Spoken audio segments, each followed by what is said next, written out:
You are listening to the Horse Radio Network, part of the Equine Network family. This is episode 141 of Retired Racehorse Radio on the Horse Radio Network, part of Equine Network. Brought to you by Kentucky Performance Products, Cashel Company, My New Horse, and Zero Proof Horse Treats.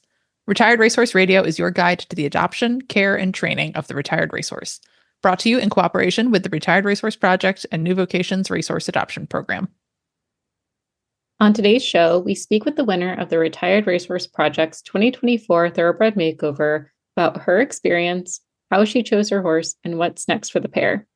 We catch up with Bridget Heasley from New Vocations Racehorse Adoption Program to bring you a training tip on encouraging the pace out of your standie and introduce you to an adoptable horse of the week. Stay tuned.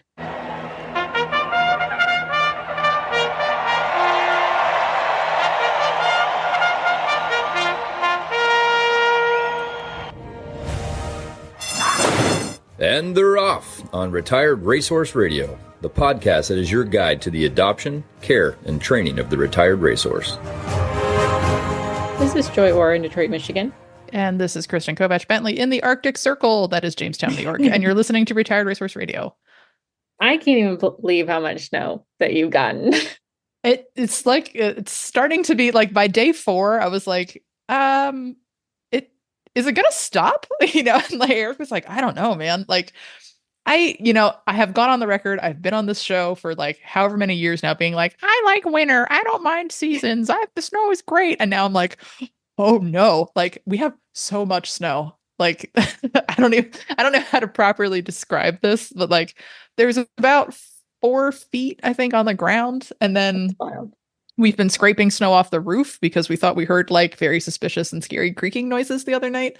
And then, so we scraped all the snow off the roof, and then that sat on the porch, and I didn't really think anything of that. And then that finally got too heavy and the porch collapsed. So it's just a porch. It's like you've been there. It's like a deck kind of a thing. Like, and I have secretly been or openly wanting to replace it with a patio, and Mother Nature was like, haha, and just sort of move that along for us. But the problem is that the porch is over top of the heater vents. So then it like sat on those and mashed those into the ground. So all of a sudden the heater wasn't working, and we were like, uh-oh. So, yeah, fortunately I have a very flexible workplace. So shout out to Retired Racehorse Project, who was totally cool with me taking the afternoon off today to shovel snow off my own porch.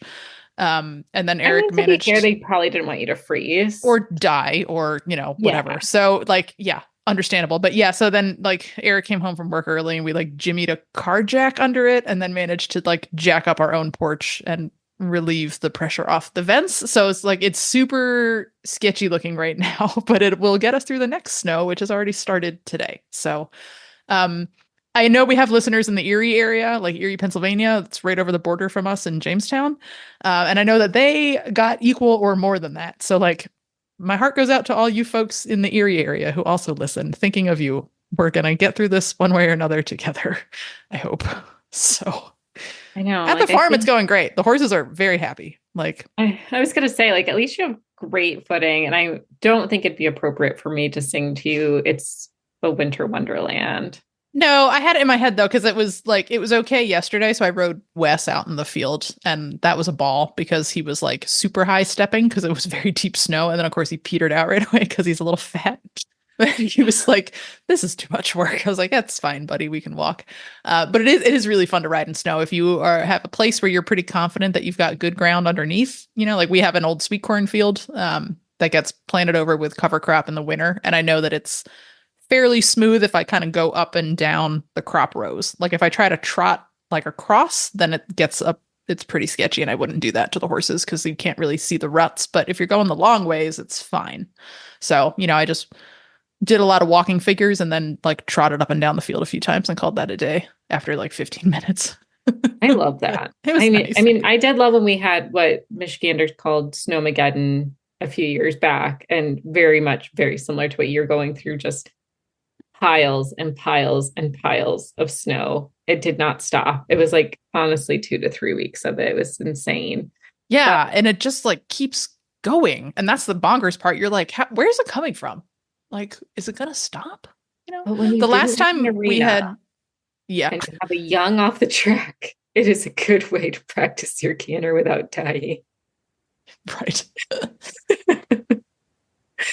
Yeah, I So, mean, it's getting to the point now where like you almost can't see around the corners, when like you're at a stop sign, you have to like creep the car forward because there's so much snow from the plows piled up, you can't see yeah, that's a the difference. intersection. But with That's like, horses, it was great conditioning, Kristen. That's what I'm trying to say. yeah. You Yeah, can I'm die just in worried every other about capacity of getting life. smoked on my way to the barn. But yeah, the horses are quite happy at the barn. So it's fine. It's just every year I'm like, this is going to be the year that I, dally a rope and I drag a family member on a sled. And then I remember that in order for us to get the snow conditions for that to happen, like we're all too miserable to have any time for fun. So yeah, like someday we'll do the fun bit, but like, yeah, we're too busy running around trying to keep everything alive to be like, let's get the sled out. Like, so I don't think that's going to actually be happening in my life anytime soon, but maybe someday. Maybe someday. I will keep my fingers crossed for you that you can Yeah. enjoy it at least for one day. How's it going at your place? Are you getting snow? No, it's just cold and extra dark. But honestly, this is the time of year where if you live in the north, it's really hard to stay motivated. And I don't know if this is good. Well, it's bad, but I'll share with listeners. Like Astrid had her diagnosis and for her neck arthritis, for anyone who's new, back in the spring, like early spring. And initially they kind of gave her 6 months to a year based on the severity of that arthritis, of where we might have to make some decisions on quality of life. Kind of since August, I noticed like more the bad days were getting a little bit more than the good days. And now we're definitely in that like full swap of we're having a lot more bad days than good days. Just due to where the arthritis is for her, it's starting to cause neurological breakdown, basically. I know this is really bumming people out, I'm sure, but it is the realities of horsemanship, that sometimes it's just not always pretty, and that's okay. So I made the decision to fully retire her, and the timing honestly couldn't be better as far as the seasons. If this was summer, it would be really hard because like that's the prime time, right? You want to go enjoy the long days and the weather. And that's like when all the shows are happening. Like that's when you're gonna get the most FOMO. For this decision to be made this time of year, honestly took a lot of pressure off of me. I Right. think it took a lot of pressure off her, where she just gets to be a pasture puff, and we're going to evaluate what next steps are to keep her comfortable.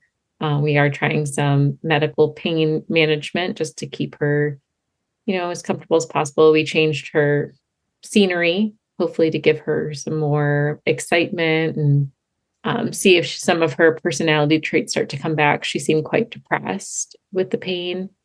So, fingers crossed that, we get some more good days, and I'd love her to make it through to another summer, and I'd love for her to stay around as long as we can. But I will let her tell me what's going to be the best quality of life for her.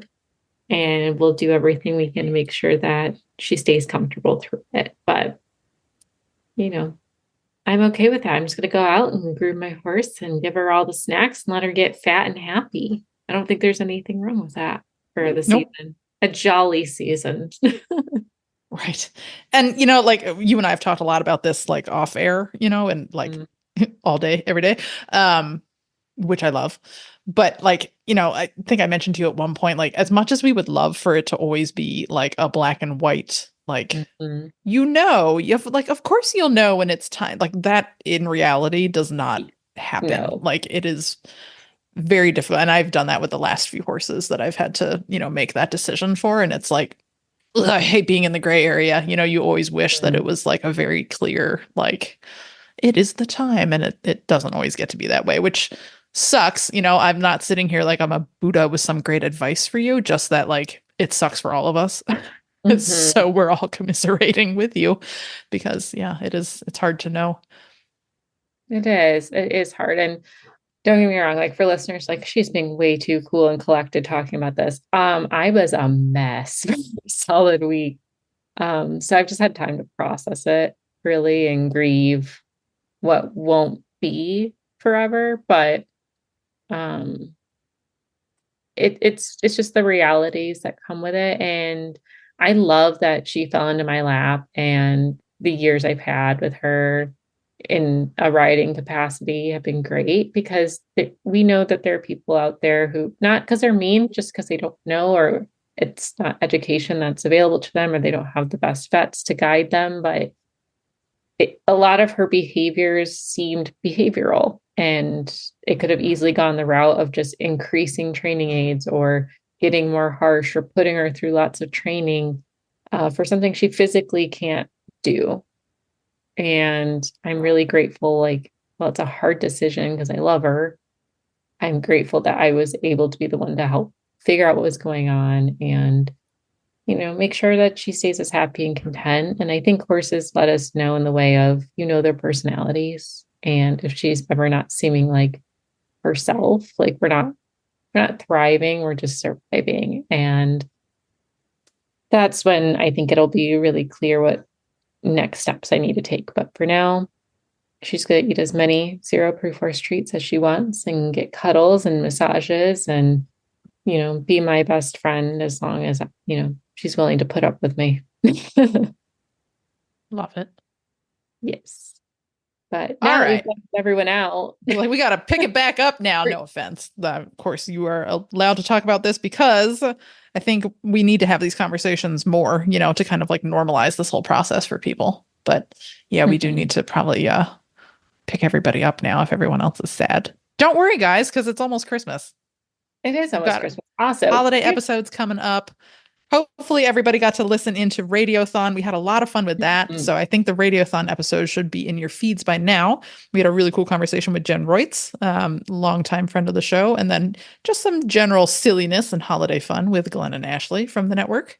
Mm-hmm.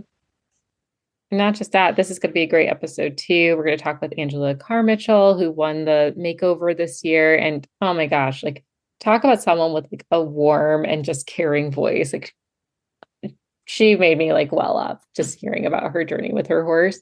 And we're going to catch up with Bridget Heasley from New Vocations. And then we also have a really great Track to Triumph story. Like, it's a heartfelt episode, y'all. I'm really excited for it. Tis the season, baby. Tis the season. Before we get into all that, though, we're going to hear from our premier sponsor, Kentucky Performance Products. This Nutritional Minute is brought to you by Kentucky Performance Products. More and more horse owners are managing older horses. One of the best ways to care for the senior horse in your life is by prioritizing their digestive tract health. Older horses are less able to maintain a well-balanced microbiome and repair and replace damaged tissues. This can lead to an uptick in ulcers, colic, or free fecal water syndrome. Poor gastrointestinal health decreases the horse's ability to digest and absorb adequate nutrients.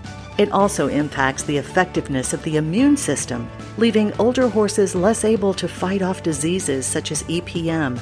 Adding a research-proven digestive supplement to your older horse's diet can help maintain a healthy GI tract and reduce the incidence of digestive issues. We recommend Probiotic Wise to our customers with senior and geriatric horses. Probiotic Wise contains the true probiotic Saccharomyces boulardii. Unlike other yeast-based probiotics, S. boulardii remains viable through the acid environment in the stomach. It supports the healing of damaged tissues, reduced inflammation, and the optimal digestion and absorption of nutrients. Furthermore, Probiotic Wise contains fermentation metabolites that support a well-balanced microbiome.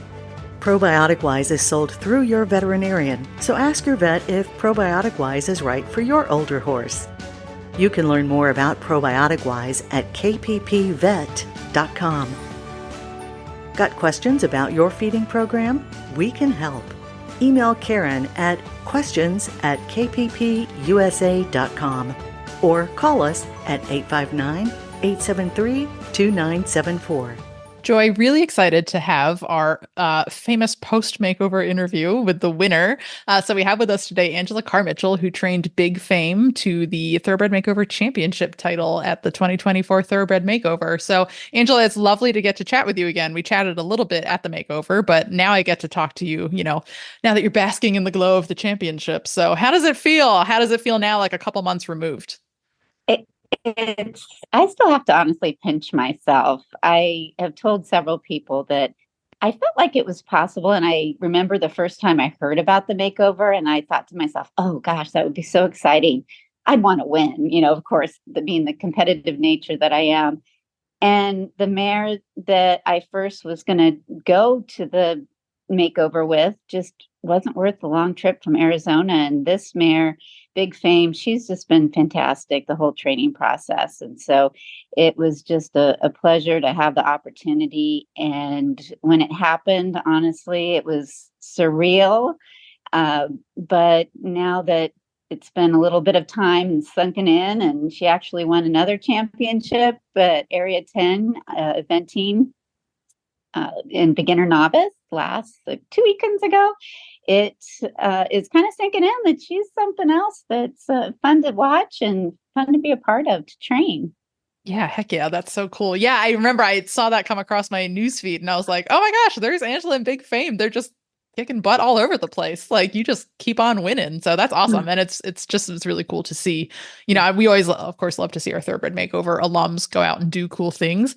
It doesn't always happen like within 2 months of the makeover that they go out and like win another championship. So that's awesome. And yeah, I'm glad you mentioned, coming from Arizona, because that's a trek. Like, we every year we think of our, West Coast kind of area based trainers and how much work it is to get there. So do you want to give us a little insight into just like what the logistics are of bringing a horse from Arizona to Kentucky?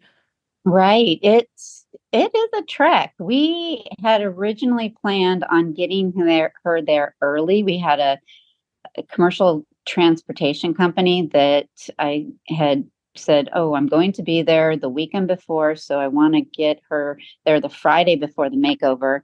But that didn't work out. And so you just pivot, and we decided to spend a little extra money to get her a bigger stall, so she had some wiggle room for the ride. And when she arrived, I met her there at the layover place in Kentucky and was able to kind of hack her around and get her to stretch her legs. So we just tried to, gave her some things for her stomach and some cushion on her feet so that she was comfortable the whole way, because it was a long ride, but the drivers drove straight through, which was probably a more comfortable ride than if I would have used my 2-horse trailer that I have in my backyard.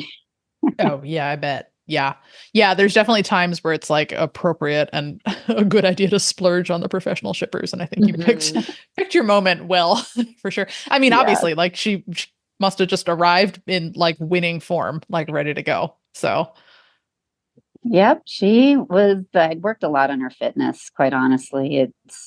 Her last race was in August of 23, and she had a little stall layup. And so when I started working with her at the very end of December, it was working on her fitness, and I took her up to Flagstaff, where we have a higher elevation in Arizona, and she just did fantastic coming along, and her work ethic has made it a real fun process to keep motivated and excited about the journey ahead going to Kentucky.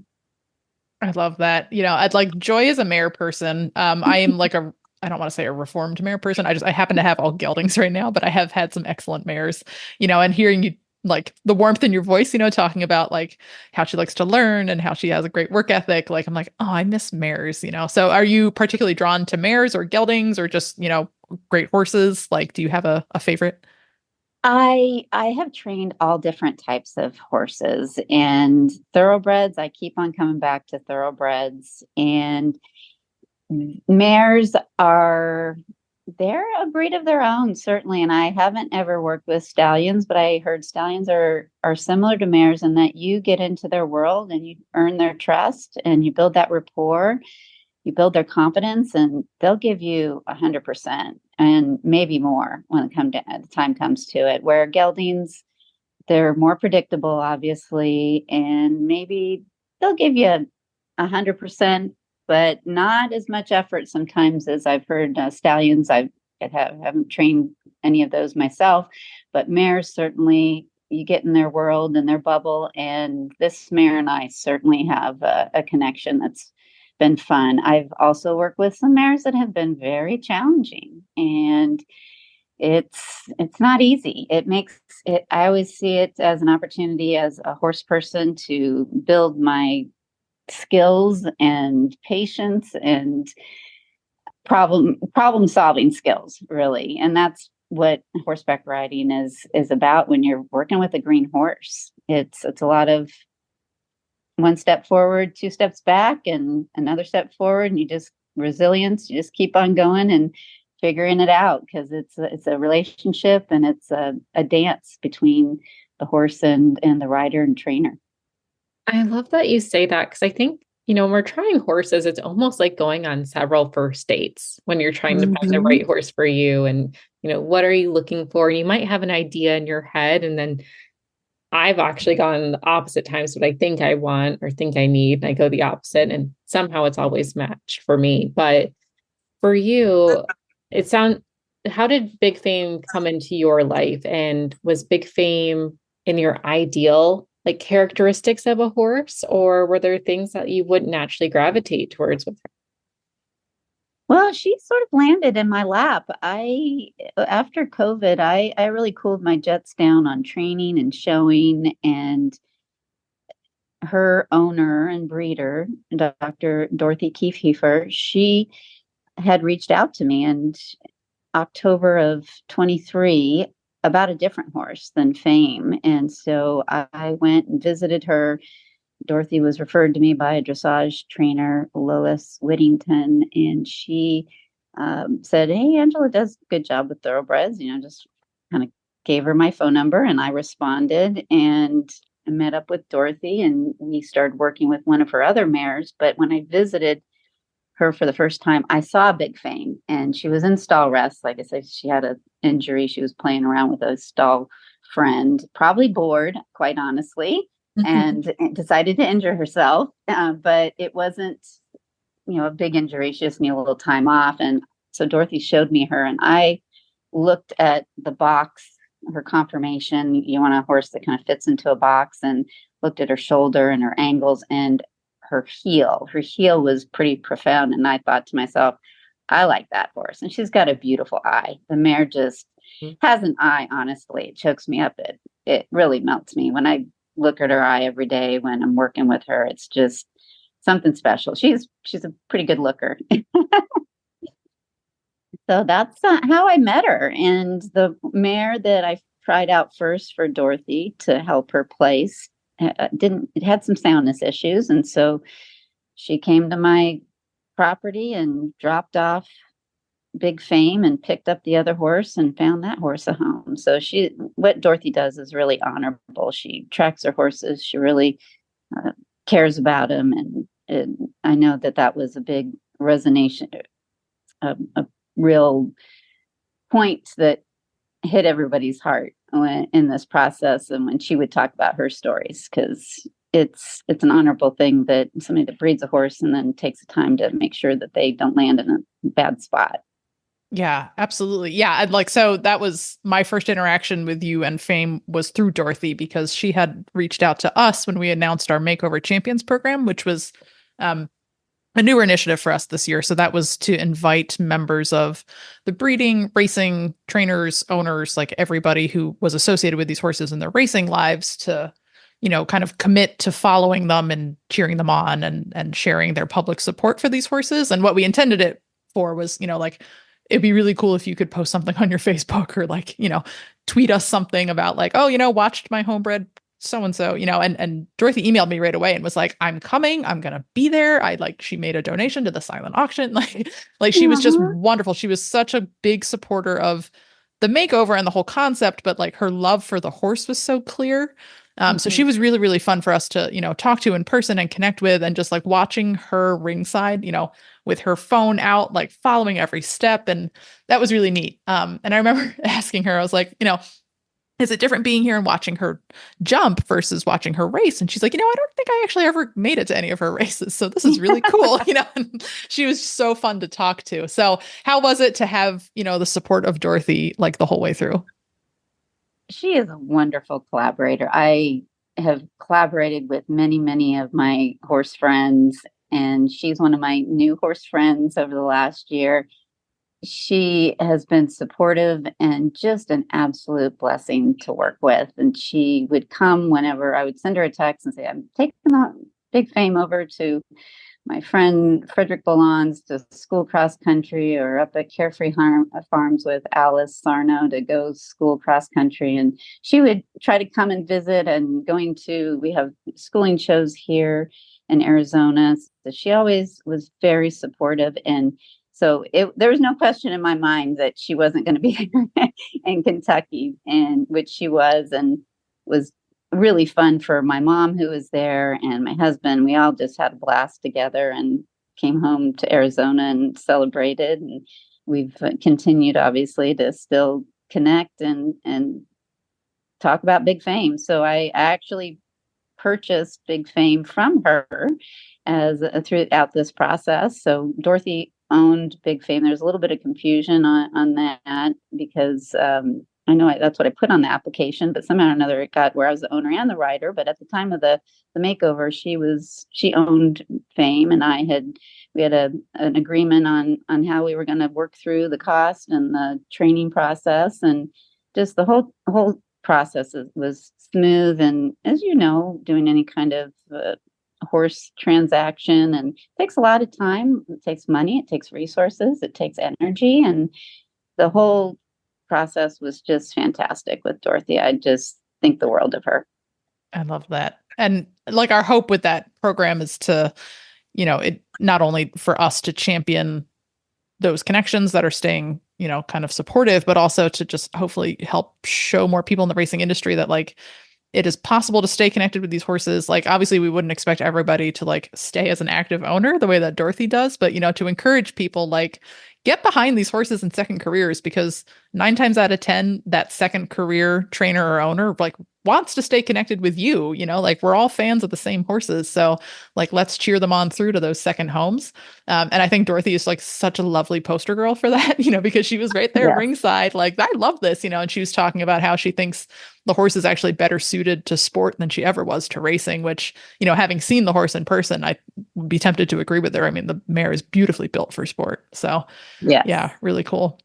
Well, yeah, it was definitely great watching Dorothy come by, but the other, like, really heartfelt moment that we caught, I don't know if you caught this one, Angela, but when it was announced you were the winner, my fiance had come with me. He was like my assistant through the week, and he was catching some things for us too. And he caught your husband tearing up, like, being the biggest cheerleader for you. And he looks at him, he's like, is that your wife? And he's like, yes, it is. Like, he's so proud of you. Like, for you to have done the makeover and, like, have all the support behind you, like, for anyone who's thinking about doing this, like, what are your biggest suggestions of, like, how to be successful and how can they connect with, owners of horses, or figure out who's going to be their cheerleaders to get them through? Like, it's a long week, like a horse show weekend's long, but this is a whole week long.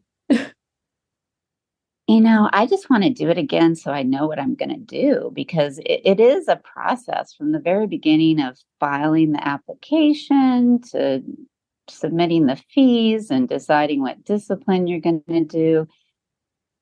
There's a lot of things to remember, and they make it just a wonderful process. The whole RRP organizers are just absolutely fantastic. So I just want to do it again because I feel like I'll even enjoy it more. And it's just, I've encouraged so many people in Arizona that when I was at the Tucson, Southern Arizona Eventing Championship horse trial, I said, we have to get a team in Arizona and go out, because what was so special and unique, and I don't think that people realize it, is that it's not like a typical subjective horse show. The judges take into consideration the green horses. And when I typically go out and I compete with other horses at a typical horse trial, I'm competing with, a little pony that has packing around this kid that's just a packer, and then the warm blood that is got 10 years of experience, maybe 5, maybe the green warm blood, maybe the thoroughbred that just got off the track, or maybe the thoroughbred that's a tried and true. So what's unique about the Retired Racehorse Project Makeover is that it is a little bit of an even playing field. And I think we all were kindred spirits in supporting each other. And I just try to articulate that to people that are interested in doing this journey, because it is unique. And if you have a passion for training horses, young horses and green horses like I do, and what I love about thoroughbreds is they're actually not as green as some of the greenie beans that I've worked with, because at least they have a solid foundation if they're well treated on the track.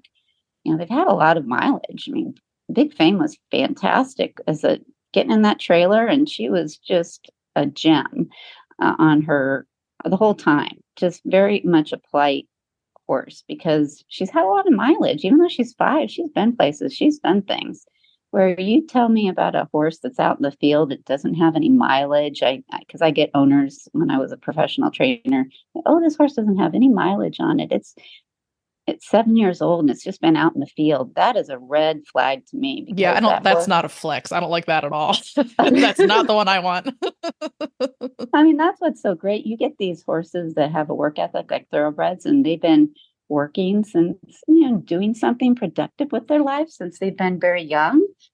That's why they have the work ethic, and they're smart too. They want to do things. I had so many thoroughbreds I take out, going out on the trail, and they are walking out, take them back home, and they start to crawl because they love going out. They love exploring and doing new things. So to answer your question a little bit more clearly, I'll just tell you, it does take some planning and budgeting. And I fortunately have a real job that allows me to have freedom. So my husband, back in the day when I used to spend money on horses and we had a thin budget, I don't think I could have done this, quite honestly. But now I have a little bit more freedom being in, my 50s, and I can take a little bit of time and resources to do something like this. So it's not for everyone, certainly, but it would be great to have more people that could sponsor. I know somebody in particular in Arizona that she actually told me if she had somebody sponsoring her to do this, she would do it.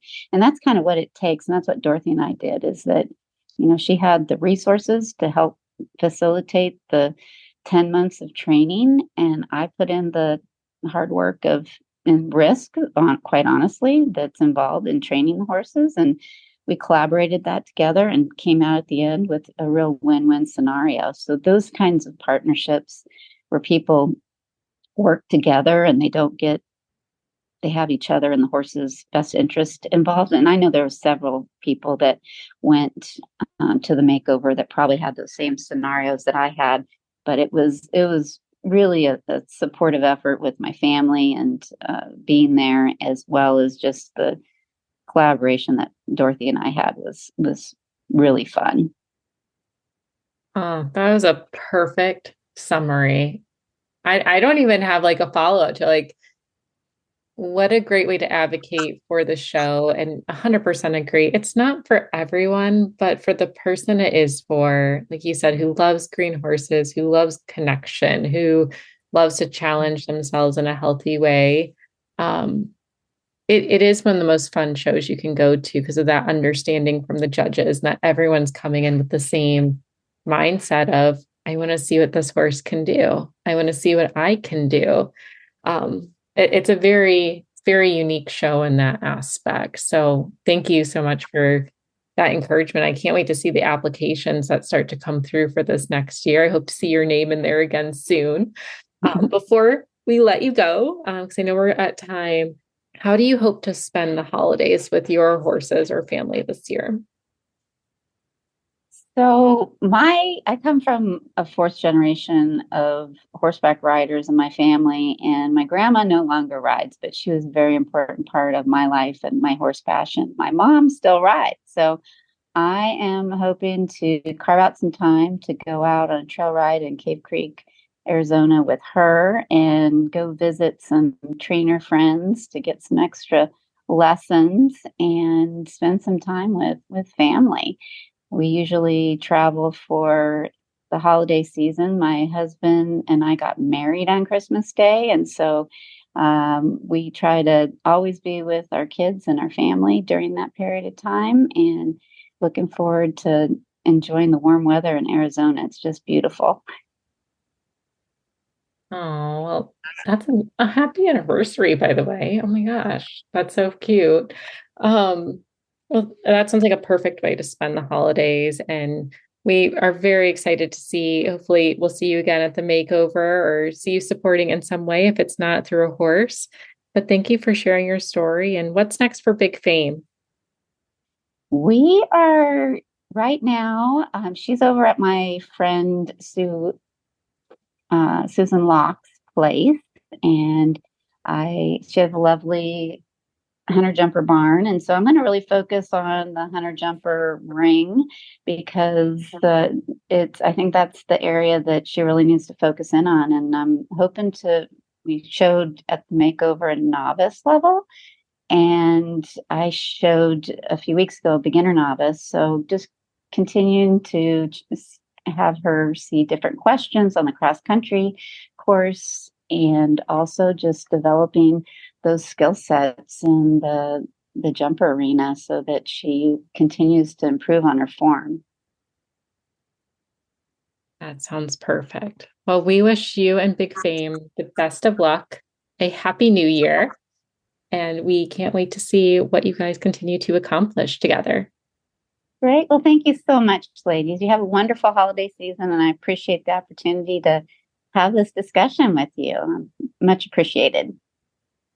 Same here. Thank you. Have a good one. Cashel has been crafting top-notch products since 1986, designed to make your ride safer, more convenient, and downright enjoyable. From the Crusader Fly Mask, the ultimate fly mask, trusted by riders nationwide, to the blanket top performance felt pad with pressed felt with merino fleece. It's like a spa day for your horse's back. To the beautiful beaded halters, adjustable, durable, and gorgeous. Visit CashelCompany.com today and gear up for the ride of a lifetime. Cashel, where quality meets the saddle. If you are looking forward to the 2025 Thoroughbred Makeover, especially if you're looking forward to our series, Make the Makeover on the podcast, the first step is to check out the rule book, which is finally up on the website at the rrp.org for 2025. You can find that under the Thoroughbred Makeover menu under Compete, and you can browse all the rules. Not too many updates, except for one big one. We have done away with the Thoroughbred Makeover Champion finale format, and we have switched instead to individual discipline championships taking place all day on Saturday of the Thoroughbred Makeover, so you can move from ring to ring and watch these championship rounds take place. So those will welcome back the top 10 in every discipline, not just the top 5, which is going to allow more horses to participate in that championship format. So we're super excited to see how that works out, and we're super excited to see you apply for 2025. therrp.org. Well, Kristen, I know we talked about, Astrid being retired earlier, and, that doesn't mean she should get any less treats. Like, we're in the holiday season. It is time to spoil, pamper, and splurge on all the fun things for our horses. And that includes giving them their favorite thing, which is zero-proof horse treats. If you want to share a cocktail with your horse this holiday season, Zero Proof is the treat for you. They come in all kinds of fun cocktail flavored inspired mixes, including mint julep, apple martini, which is Astrid's favorite, and carrot Cosmo. And if you're a classic person, there's also an old fashioned, all great things there. And what's even more fun is they are made in Kentucky. So you really get to bring that at home Kentucky flavor to your horses with all natural, limited ingredients like distillers, grains, oats, alfalfa, and just a touch of molasses. So they are fairly safe for our sugar sensitive friends. So if you would like to get your hands on Zero Proof Horse Treats, check them out at zeroproofhorsetreats.com. You can use coupon code RETIRED. Also, you can find them in most of your local tack stores. So it's a good time to support local shops as well. So check them out, zeroproofhorsetreats.com. Kristen, I have really loved hearing all of the fun stories from Making the Makeover. We just heard from the makeover winner in this episode. But I'm really loving our new Track to Triumph special too, where we're hearing from listeners on their individual wins with their horse. Whose do we have today? Yeah, today we have a great story. This comes from listener Catherine Jenkins, and she's talking about her horse, Jockey Club First Commander, and she calls him Mattis. So here is Mattis's story in Catherine's words. The short version. Mattis was purchased off the track in 2019 with hopes of competing in the 2020 makeover as a show hunter. That entire year, we battled personality changes, random injuries, and ulcers. The ultimate diagnosis was severe kissing spine. He was seen by a surgeon and deemed to be not a great surgical candidate and would likely not stay comfortable in a pasture. I was desperately looking for an option other than euthanasia. I was introduced to a vet at Root and Riddle that treats kissing spine and other forms of neuromuscular pain with injections that allow the horse to be comfortable enough to work in a correct shape. Essentially, it's physical therapy. Thanks to COVID, our shot at the makeover wasn't lost. We began rehab in February of 2021 and competed successfully at the Thoroughbred Makeover against horses that had an extra year to prepare. Mattis was second overall in the show hunters, and I was the top placed amateur in that division, as well as the dressage. It's still one of my best riding memories of all time. That wasn't the finish line for us. Mattis could do the hunter job, but really loved running cross country.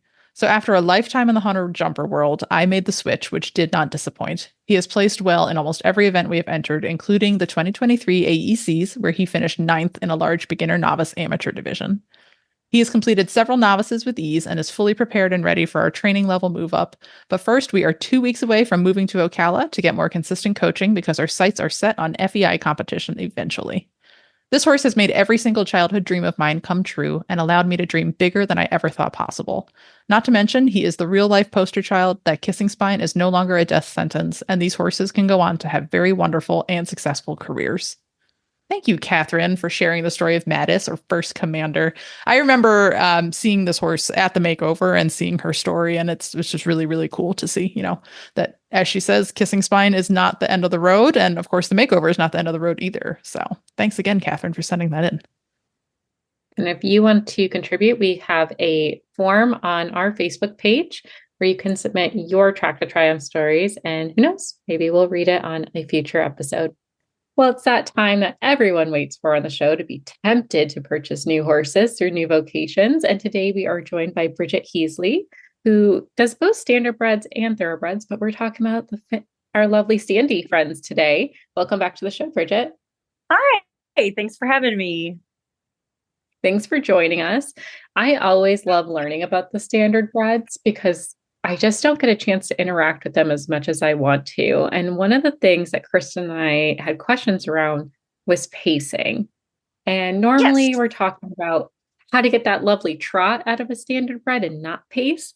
But I think there's people who, what is pacing? And if you wanted to try it, what is balanced pacing? How do you make it nice? Yeah. So your standardbreds are divided into two categories, basically, trotters and pacers. They've been bred for those particular gaits and they race at only those gaits. So trotters race against trotters and pacers race against pacers. And pacing, much like trotting, is a 2-beat gait, but instead of the legs moving in diagonal pairs as they would in a trot, they move in lateral pairs. So both right legs move together, both left legs move together.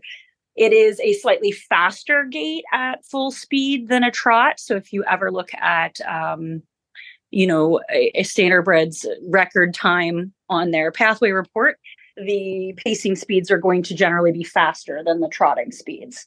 And it does feel different than the trot. It's side-side motion versus up-down motion. Mm-hmm.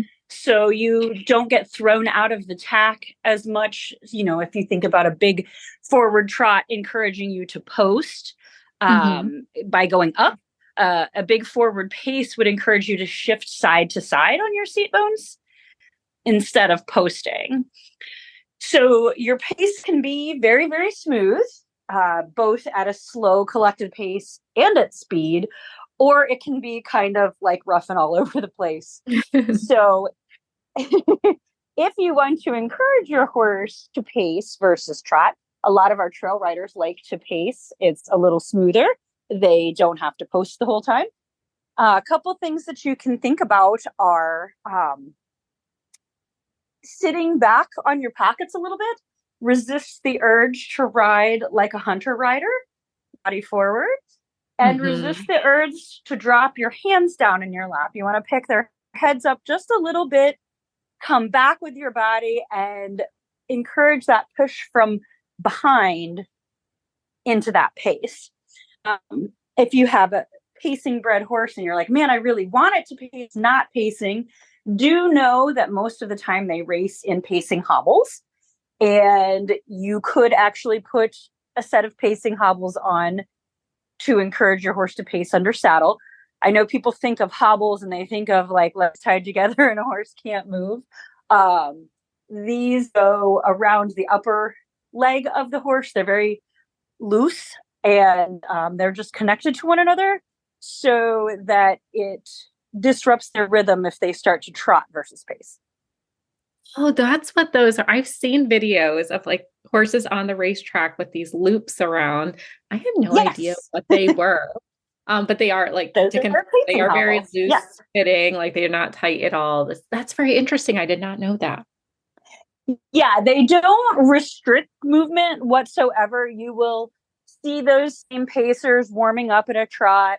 You will see the pacer occasionally break into a canter with them on. So they don't change the movement of the horse. They don't restrict the movement of the horse, but they do kind of lend themselves to balancing better at a pace than a trot. Yeah, it seems like it makes it slightly awkward, but not painful. Yeah, not painful, right? And so the opposite, when people want their pacing horse to trot, I tell them to work on ground poles and spacing out your ground poles for a trot stride to encourage a trot behavior. Mm-hmm. Pacing, you can work on your straightaways. And again, thinking about sitting down, lifting their head. I love that. And it's nice to know like context too, because I would imagine a lot of our riders probably do like to trail ride or hack. And we have all posted for long periods of time. It is a workout. It's definitely a workout. And the sitting trot is also a workout too, especially if your horse maybe isn't the most balanced, has like a fuller trot. Yes. So maybe that pace is a nice little hidden talent of your horse to have a smoother hack around. Okay. Yes. Well, I feel like I've learned a ton about it and I would love to try like a pacing horse just to see what it feels like. I've never been on that before. It sounds like a bucket list item for sure now. But before diving in, and they can go really fast. See, that really scares me, but excites me at the same time. Like just to say I can try it. But knowing I'll probably try to post it instinctually and I will eat dirt, but that's okay.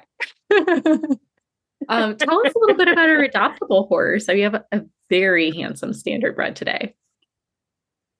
Yes, our adoptable horse is actually a trotter and not a pacer this week, but he is what we consider to be a graduate of the program.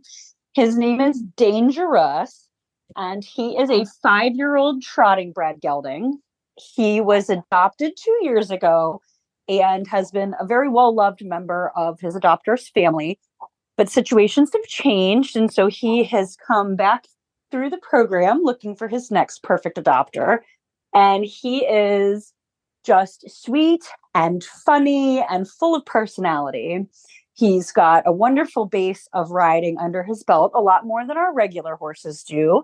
And he's been over small fences. He's been out on some trail rides, has a big, beautiful trot, and just has tons of potential, maybe as a fox hunting horse or a show horse, but would also be happy just to be somebody's trail buddy as well.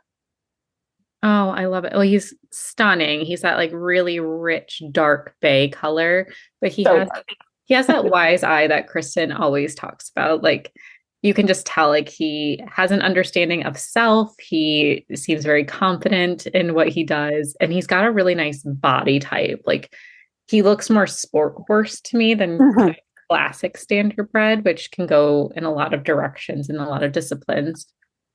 So very handsome horse. Got a little bit of chrome too, which is fun if you're into that.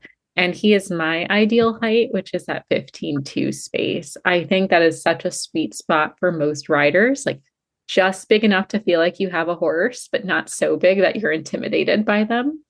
And we don't, we don't get many grads on. Like, I think that's a very special type of horse who's come in because they do have more experience coming back to the program, but you're still getting that new vocation sign off and support through the adoption phase. So I think it's a really rare treat. So if you're looking for a horse who's seen a little bit more, but you're still looking for something to finish along the way with the full refinish project, maybe this is the right horse for you. So Danga Russ, he is super Ransom. Oh, I love that as a party. I'm just going through his description now because I'm like, I need this horse. He is very handsome, very cute, and going for a very good price right now. So listeners, it's December, which means half off of all the adoption fees. So he's normally $5,000, but going for $2,500 right now. Very good deal for a horse who's seen some things, ready to go for his next career, and can go in any direction. Put your applications in horseadoption.com. And Bridget, thank you so much for joining us. Until next time. You are very welcome. Thank you again. You can find our show notes and links to today's guests on the website at horseradionetwork.com. Like us on Facebook and Instagram, just search for Retired Racehorse Radio. You can follow us on Twitter at Horse Radio. You can find me on Instagram at The Horseback Writer and on Facebook at Jobber Bill Racehorse to Ranch Horse. My email is kristen@horseradionetwork.com. You can find me on Instagram at Misfit Mare, and my email is joy@horseradionetwork.com.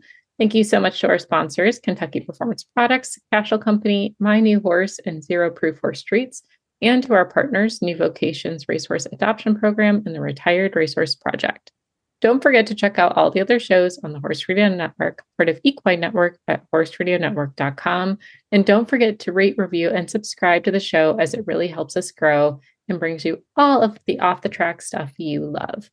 Remember to set your goals high and love to learn from every lie. And cowside leg. Bye, guys.